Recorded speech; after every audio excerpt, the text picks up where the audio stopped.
L'Arma dei Carabinieri celebra oggi la ricorrenza della Virgo Fidelis, patrona della Benemerita. Nella Basilica di Sant'Antonio, autorità civili e militari hanno preso parte alla celebrazione nel rispetto delle norme anti-Covid.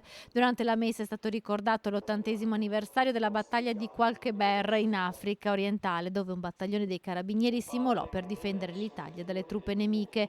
E poi l'Opera Nazionale Assistenza degli Orfani dei Militari dell'Arma dei Carabinieri ha consegnato il riconoscimento a 2 giovani che si sono particolarmente distinte negli studi. Fedele, fare riferimento appunto alla fedeltà della madre per eccellenza, la Vergine Maria, la nostra santa patrona, è appunto emblematico per raffigurare anche quello che può essere per noi il significato di fedeltà, fedeltà alle istituzioni, fedeltà a quelli che sono i doveri che scaturiscono dal nostro giuramento, dal voler essere anche sempre, come è stato detto anche durante la celebrazione, al servizio degli altri.